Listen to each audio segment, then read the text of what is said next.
Hey guys, you're watching Let's Talk About Prepping.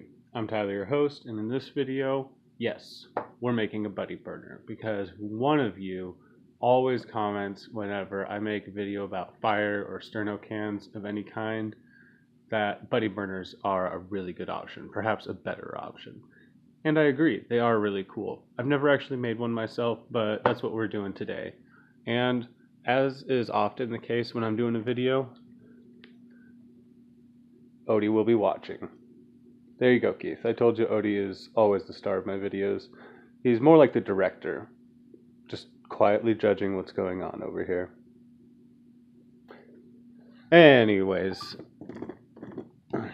what we have here is the liquid sterno can, the high heat output camping wick version. Now, I went ahead and opened it with a can opener, and I'm going to admit one of my failings here. This is one of those safety can openers that supposedly opens it without a cutting edge on the lid or anywhere.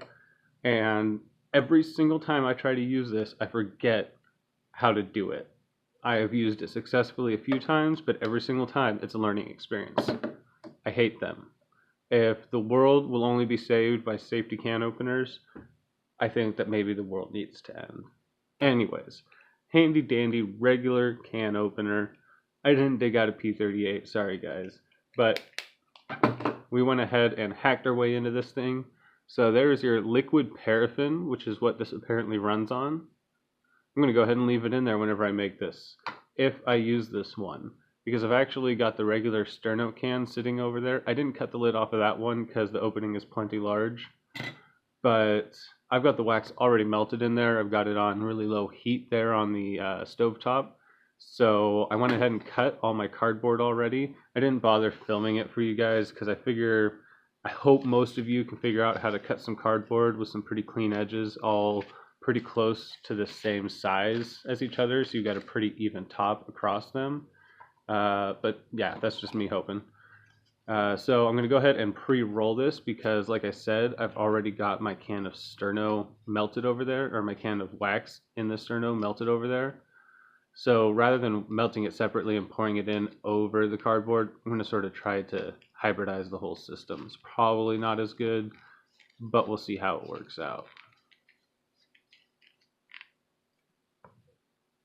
All right, we were just approaching a boil, so it's good timing for this.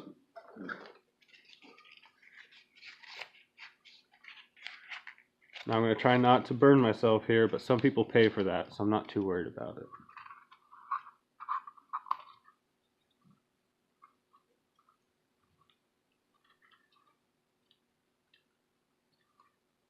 Now I'm starting to realize that maybe some of you aren't fully aware of what a buddy burner is.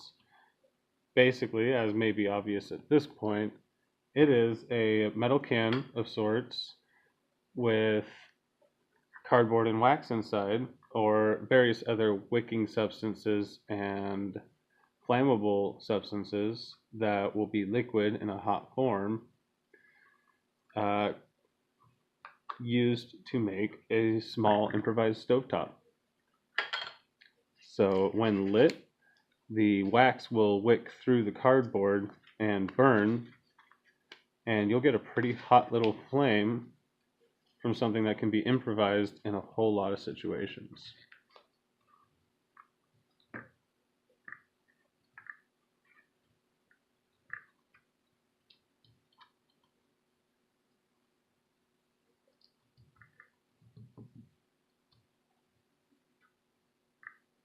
So it looks like I'm going to end up adding some wax to this. I sort of thought once I crammed the cardboard in, it would raise the liquid level quite a bit, but actually it's really doing a good job of absorbing it down into there.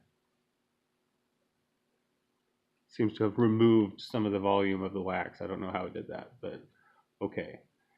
So I'm going to finish cramming this in here and melt a little more wax into it and maybe even do another can. I don't know, but we'll get a test in here sometime in the near future today. Alright, so I went ahead and made a second one, and in doing it, I realized that the real benefit here is in compressing a lot of cardboard into the can So I ended up stressing my strips of cardboard quite a bit and cramming them in there because they're going to be able to wick the wax no matter how tight they are in there, unless you're really just using a hydraulic press to press them together. So I really just went ahead and tried to cram a lot in there. I could have done this a lot better if I really had my system down, but I just got a lot of cardboard crammed in there so that I have as much wicking material as possible, because it really does seem to hold the wax just fine, and I don't think that you're sacrificing too much wax volume for having just a whole bunch of cardboard crammed in there. And speaking now with the experience of having seen the test that you're about to watch, I can say that I do believe this design to be better. So I went ahead and had some more wax melting up, and I just added it to this buddy burner. Next, we'll see the test.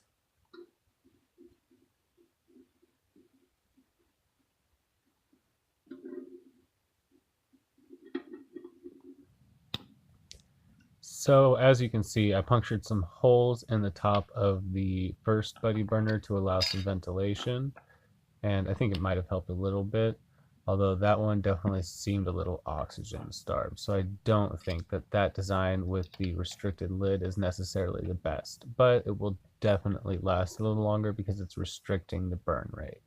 And as you can see with the other one, I removed the top from the lid of the other one and put a little hole in the side.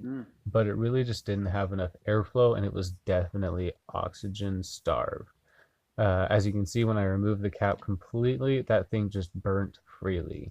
It's almost too much of an open flame. You're probably wasting BTUs doing most cooking, unless you have a rocket setup around bottlenecking your pot or pan.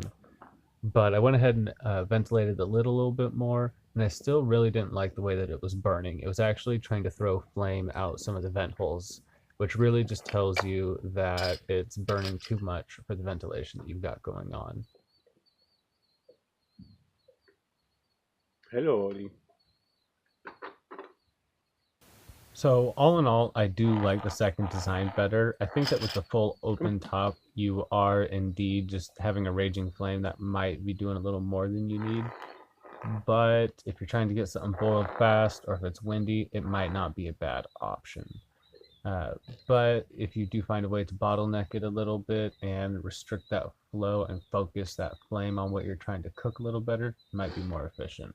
Anyways, I hope that was interesting, and I hope you're all doing well out there. Everybody, stay safe.